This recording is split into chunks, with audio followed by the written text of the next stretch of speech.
My mistress is pregnant. I'm going to live with her from now on. After a decade of marriage and figuring out the parenting game, I can finally get back to working full-time. Just when things seemed to be getting on track, my husband Daniel returned home early from work one day and abruptly told me he cheated on me with his mistress and wanted a divorce. He hardly ever pitched in with parenting or household tasks while we were married. I just let it slide because he was always focused on his career. But I had been sensing something was off with him lately, and now everything made sense. You old hag. Take the kids and get out of this house, will ya? I thought to myself, this guy doesn't get it at all, but what else is new? I accepted what he said with a smile and told him. Then, you're fired. My husband, who had never been called out by me like this before, looked utterly confused. He didn't realize yet that he was about to lose everything. My name is Tracy Morgan, 42 years old. I was a workaholic when I was younger but married 10 years ago, and I am now a mother of 2. After giving birth, I switched to working from home to focus on raising my children. Previously, I would work overtime or on weekends to support others at work, striving hard to achieve results. I now have a routine where I finish work on time, take care of the house, and spend time playing with my kids, something my younger self would have found unbelievable. My 8-year-old son, Sean, loves anime and games and prefers staying indoors. In contrast, my 6-year-old daughter, Emma, enjoys playing outside, often not wanting to leave the park once she's there. Both my husband's family and my family adore our children, always greeting us with smiles that light up their faces whenever we visit. Not only do I have a great relationship with my kids, but also with my in-laws. They live nearby the house we built 5 years ago, and we often invite each other over. They treat me like their own daughter and sometimes share delicious recipes with me. Time flies, doesn't it? Little Emma is already in school. Has she joined the ranks of the older kids now? Yeah, my light blue backpack is cute, isn't it? On a warm spring day as usual, my in-laws came over and we ended up discussing this. Emma then put on her backpack and spun around gracefully in front of them. With Emma starting school and becoming a bit more independent, I transitioned from working at home to going into the office. Despite things going well at work and having wonderful kids and in-laws, I still have some issues to deal with. My husband Daniel, 3 years my senior, was not cooperative in parenting. When we have kids, I want to shower them with love so much that they'll say they love Daddy. I want to take them to the park on weekends and read them a bedtime story every night. It seemed like a lie compared to his actions after we had kids. He would wake up around noon, eat lunch, and then retreat to his room, leaving me to take the kids to the park. He would go to bed earlier than me and the kids, not even staying to read them a bedtime story. Sorry, I'm swamped right now. Can you take care of Sean and Emma for me? Whenever I was cooking or when it was dangerous for the kids to be around, I would ask him for help, but he'd soon be absorbed in his smartphone, starting to watch anime with them. Dad, let's play a game together. Let's jump on the trampoline. Even when the kids invited him to play, he would say, "Oh, sorry, but I'm busy," without even making eye contact, and then go back to staring at his smartphone. The kids, having seen this behavior for so long, no longer expected anything from Daniel, leaving only me to respond to their calls for play. With the kids at an age full of energy and eagerness to play, deciding where to go on weekends often led to disagreements between Sean, who preferred staying indoors, and Emma, who loved the outdoors. If Daniel could watch over one of them, it would be possible to satisfy both their desires. However, he hardly lent an ear to such requests. Could you help a bit more with parenting? As the kids grew, they gradually became capable of more things, but there were still moments when they couldn't be left alone.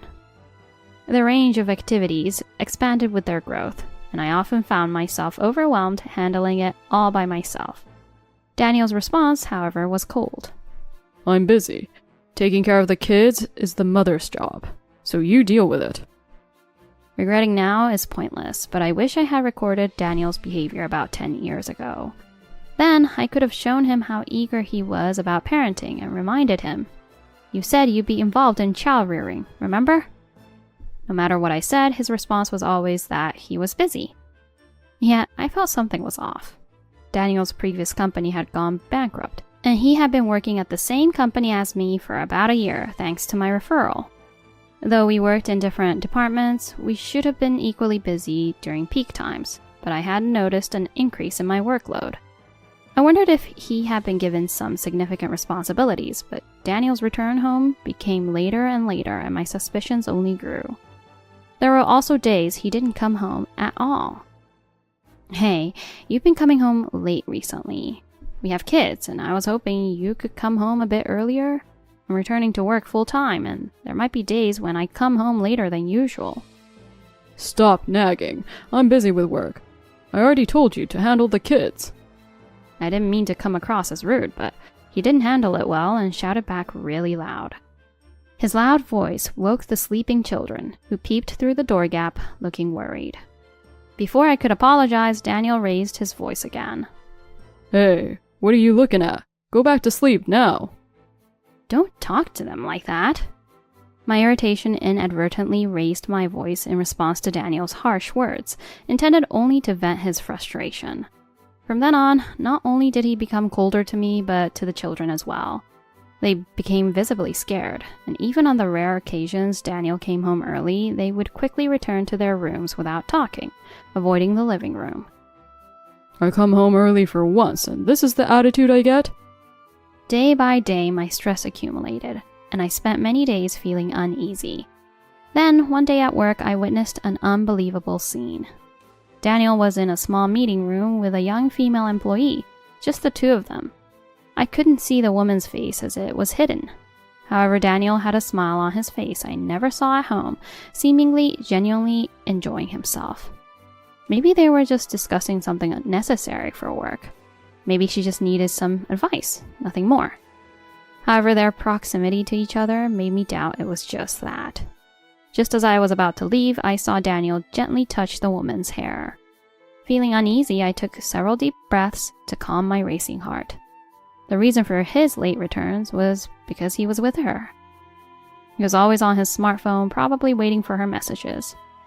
It all made sense now. Filled with suspicion, I decided to hire a detective agency to investigate Daniel's infidelity. My worst fears were confirmed. Daniel was having an affair. The other woman was Hannah Wagner, a 25-year-old employee. Their age difference was shocking. They would either go out to eat or to a hotel after finishing work at their regular time. Several photos of them, walking arm in arm in the entertainment district, were pulled from an envelope, and I sighed heavily, resting my hand on my forehead. They went to places a few stations away from the company to avoid being seen by colleagues, which explained his late returns. Now that his infidelity was confirmed, any love I had for Daniel completely vanished.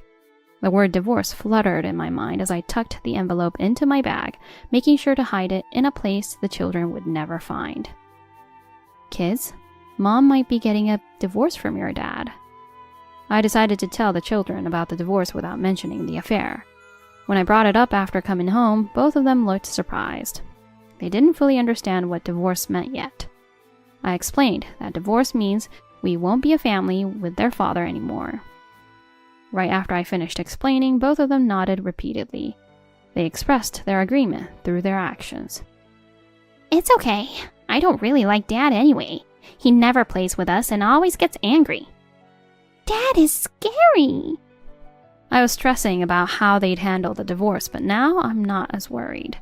Considering Daniel's actions, such as his infidelity and lack of care for the children, perhaps it's better if he isn't around. I decided to start preparing for the divorce, beginning with sorting out our belongings. Whether Daniel had realized his affair was discovered or not, he continued to come home late as usual. Additionally, he started wearing his suit and claiming to have work on weekends more frequently. I knew he was probably seeing Hannah. He might pretend to be reluctant about working on weekends, but I didn't miss the smile that played on his lips. Of course, he would come home late, sneaking into the house after the kids had gone to bed. When he saw me still awake, he would click his tongue and disappear into his room. Watching his back as he failed to notice the decreasing number of belongings in the house, I couldn't help but be dumbfounded. I had been packing our things into carry-on cases and storing them in a storage unit. One day, while I was busy packing and Daniel had supposedly gone to work on his day off, he came back. I've been silent until now, but the truth is, I have a mistress, and she's pregnant. I was already aware of his lover, but hearing about the pregnancy was new. He told me that after meeting with her today, she informed him of her pregnancy. I'm pregnant, so hurry up and divorce your wife. She has said that to him, prompting him to come back home and talk to me about it. Initially, his voice was almost a murmur, but as he started to grasp the reality of her pregnancy, his voice brightened, and his face turned into a smug smile. I was relieved that the children were at my parents' house.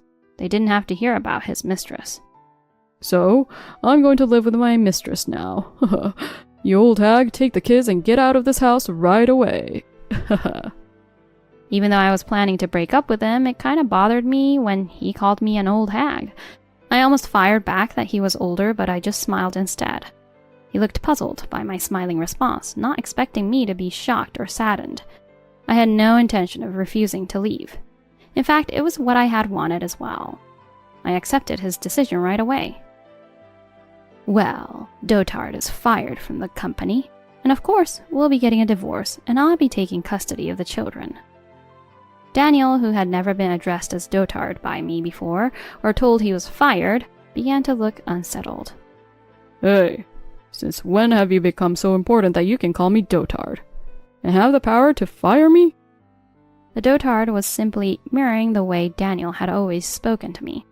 I wasn't trying to act superior, but in reality, my social standing was indeed higher than his. After all, I was his boss.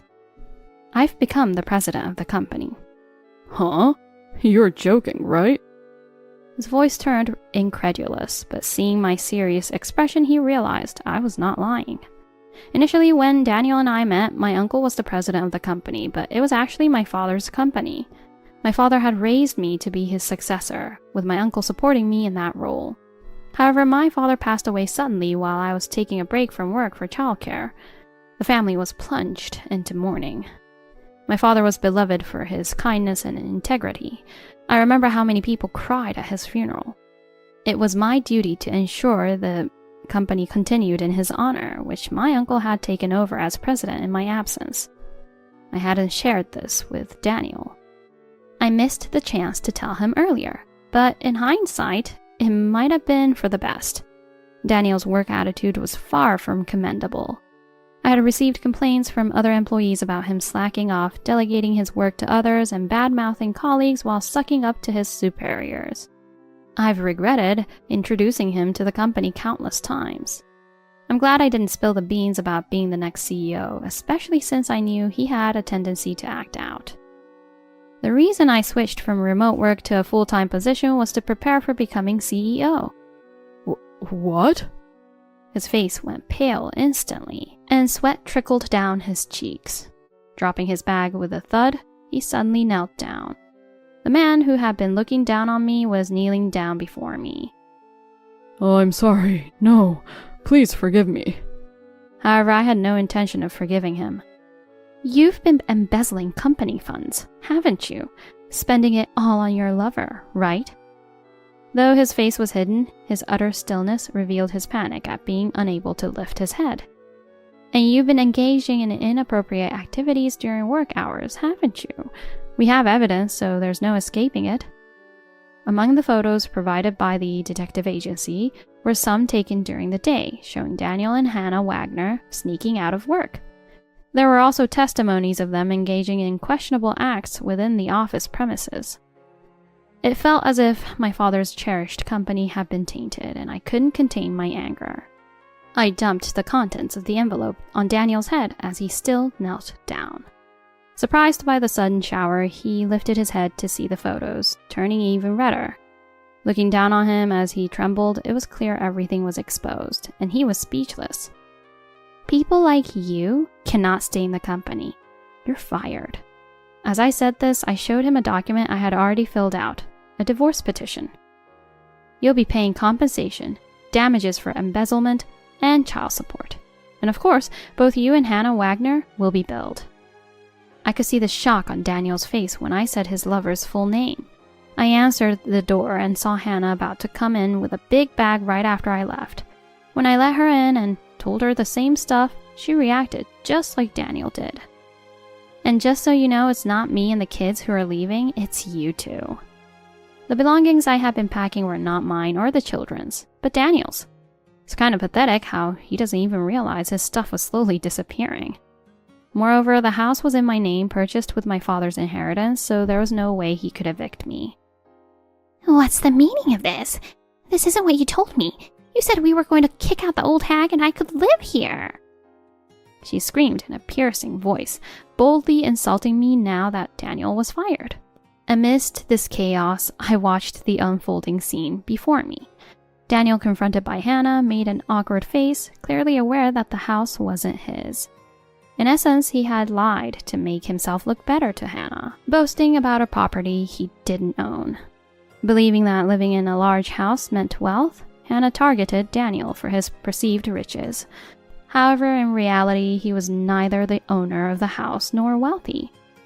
His salary wasn't particularly high, and I had been covering most of our living expenses. Hannah, who was only interested in money and not genuinely attracted to Daniel's personality, began to sharply criticize him. The woman who appeared affectionate and close in the photos was nowhere to be seen, revealing her true colors driven by monetary interests. Attacked by Hannah, whom he thought loved him deeply, Daniel was left dumbfounded. Ugh, this is the worst. Why did I even date such an old man? What did you say? If I had known you were like this, I wouldn't have dated you either. Things got heated between them. The man who had just called me an old hag was now being called an old man by her. I can't deal with someone like her. Hey, Tracy, let's start over. The kids need a father, don't they? It had been a long time since he had called me by my name, having always referred to me as you. A father? You have some nerve saying that after barely involving yourself in parenting. The kids said they don't need a father like you. Then Daniel slumped down, defeated. I forcefully evicted Daniel and Hannah, making sure to lock the door behind them. It was later revealed that Hannah's pregnancy was not Daniel's child. She lied about being pregnant, thinking I would divorce Daniel and let her live in the house. When I later met my in-laws, they immediately apologized. I'm truly sorry for our idiot son. We can't take his side anymore. To teach him a lesson, we've disowned him. After the divorce from Daniel, I technically should have had no further relations with my in-laws, but I didn't want that. The kids loved them dearly, always showing their brightest smiles around them. It might be presumptuous to ask, but could we still see our grandchildren? Hesitantly asking, I firmly nodded in agreement. 10 years later, as the now high school-aged children and I were at my in-laws' house, the doorbell rang. Is it a delivery? Both in-laws shook their heads in unison, sighing and looking exasperated. Assuming it was some salesperson, I decided not to inquire further, but the doorbell persisted. Finally, my father-in-law, tired of the incessant ringing, went to the door. How many times must I tell you? Don't rely on us anymore. A quarrelsome voice could be heard from the entrance.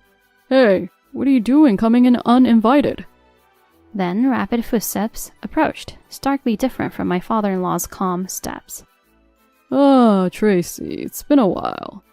The man who appeared was disheveled with long unkempt hair and a beard.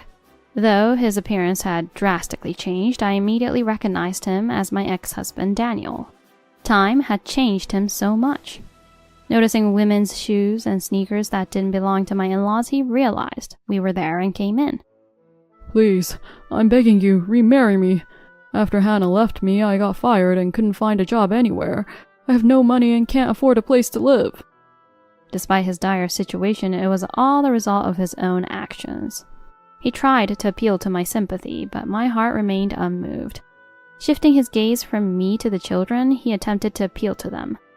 Hey, it's your dad. You've missed me, right? Why don't we live together? Who? Not out of spite, but Sean was genuinely unsure of who he was. His face was mostly hidden by his hair and beard. and they had last seen him when they were very young, so it's understandable they didn't recognize him.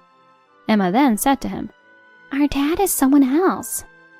Hearing this, Daniel finally noticed the ring on my finger.